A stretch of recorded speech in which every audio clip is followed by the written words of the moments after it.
Robert Kiyosaki, penulis buku Rich Dad Poor Dad, mengantisipasi potensi penurunan harga Bitcoin dan logam mulia seiring berlakunya kebijakan tarif baru Donald Trump. Melansir Crypto.news, dibanding melihat hal ini sebagai hal yang negatif bagi pasar, Kiyosaki berencana untuk menggunakan setiap penurunan harga sebagai peluang pembelian. Dalam cuitan terbarunya, Kiyosaki menunjuk tarif Trump sebagai katalisator kemungkinan penurunan harga emas, perak, dan Bitcoin. Namun, ia menekankan bahwa kekhawatiran mendasar yang sebenarnya tetap pada beban utang yang terus meningkat, yang menurutnya hanya akan meningkat. Kiyosaki melihat peluang pembelian. Kiyosaki memandang kejatuhan pasar sebagai peluang untuk membeli aset dengan harga diskon.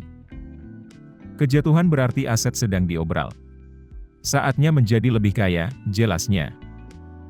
Pandangan ini sejalan dengan filosofi investasi lama Kiyosaki dan prediksi pasar sebelumnya. Sebelumnya pada bulan Januari, ia memperingatkan tentang kejatuhan pasar yang besar, sambil mempertahankan sikap optimisnya terhadap aset alternatif. Ia secara konsisten mengkritik Federal Reserve, Departemen Keuangan, dan sistem perbankan karena mengandalkan pencetakan uang, dengan alasan praktik ini menguntungkan pemegang aset dengan mengorbankan penabung dolar.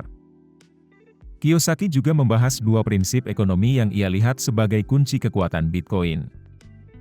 Ia mengutip hukum Gresham untuk menjelaskan bagaimana uang buruk dalam suatu sistem menyebabkan uang baik bersembunyi.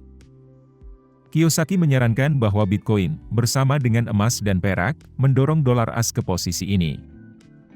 Meskipun ia memprediksi potensi kejatuhan, Kiyosaki tetap optimis tentang prospek jangka panjang Bitcoin. Ia memandang penurunan pasar sebagai peluang untuk mengakumulasi aset daripada alasan untuk khawatir.